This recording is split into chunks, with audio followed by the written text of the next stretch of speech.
habari yako? Salamu kabisa. Poa. Kwa vizuri.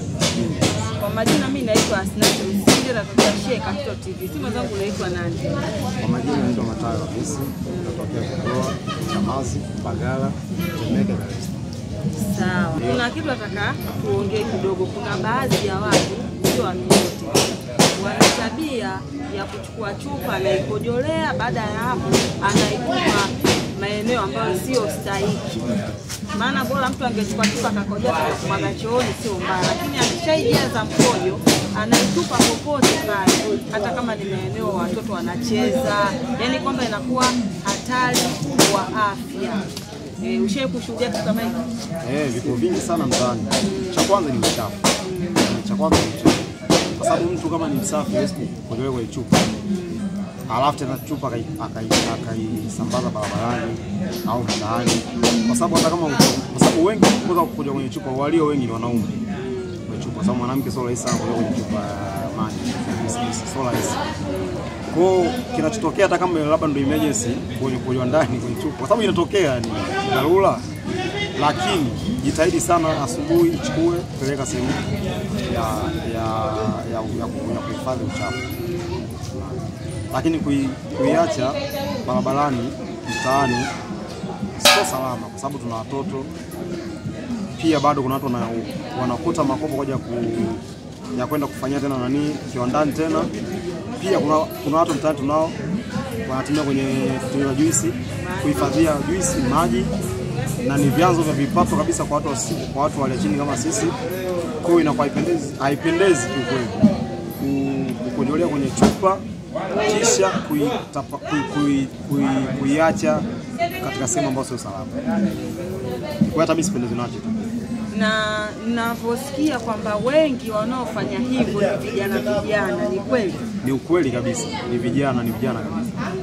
Ndio wengi ndio wanasababisha chupa zinazagaa sana mtaani, na ndio wachafu kwa kweli, kwa sababu sio rahisi sana kukuta mzee kakojoa kwenye chupa, ila vijana kakojoa kwenye chupa afu chupa hana muda ya kusema kwamba nichukue chupa nipeleke sehemu ya kuhifadhi taka. Sio rahisi. Kwa sababu kama hivyo uliposema, kuna baadhi ya watu ambao wanachukua zile chupa, wakishazichukua wanaenda kuuza kwa ajili ya kujipatia riziki. Kuliko mtu kuwa mwizi, anaona bora tu achukue chupa zake akaziuze akajipatia riziki. Lakini sio unapokuwa unapojolea, hata yule anayekuja kuokota pia na mwenyewe hatari kwa afya yake, yule ambaye anaziokota. Kabisa. Kwanza kuna walio wengi wa sisi wa Afrika au hasa Tanzania hapa tunachukulia wakota chupa kama wateja machizi hivi, kitu ambacho ukiangalia kibinadamu kabisa au ukiangalia katika hali ya usafi, wale wanasaidia kusafisha. Wanaokota chupa, baadaye chupa zinatoka kabisa mtaani, zinapelekwa sehemu inayotakiwa kwenda na zinafanyia tena marekebisho kwa chupa zingine.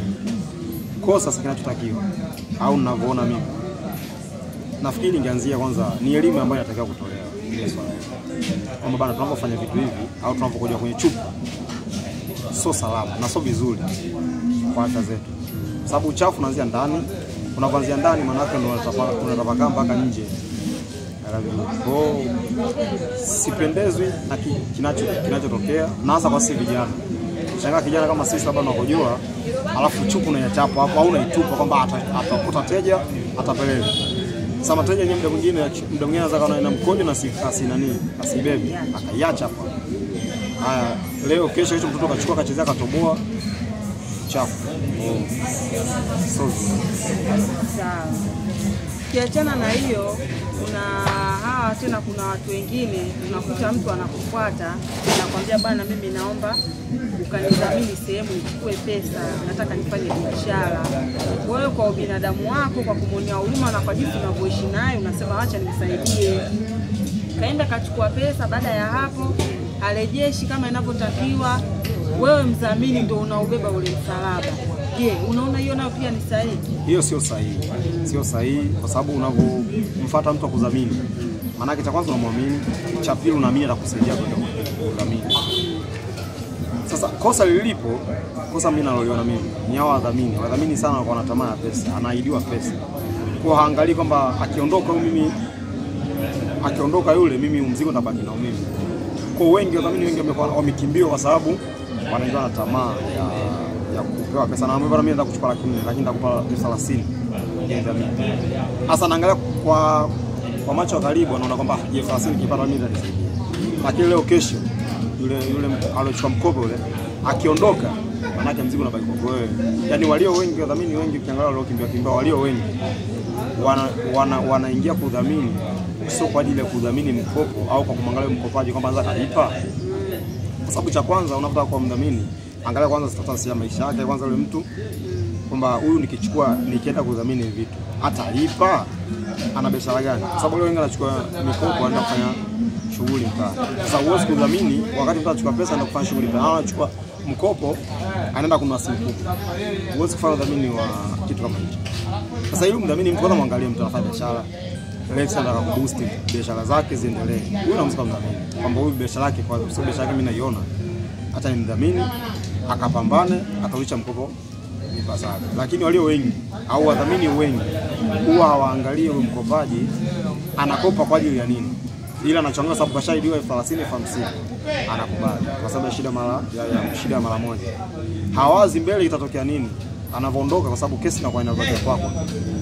Unaelewa? Kwa shida ni kwa hiyo inachotakiwa pale, yule kwanza anayemdhamini mtu awe na elimu ya kutosha kwamba huyu unaenda kumdhamini lakini ana biashara, anataka aendeleze biashara yake.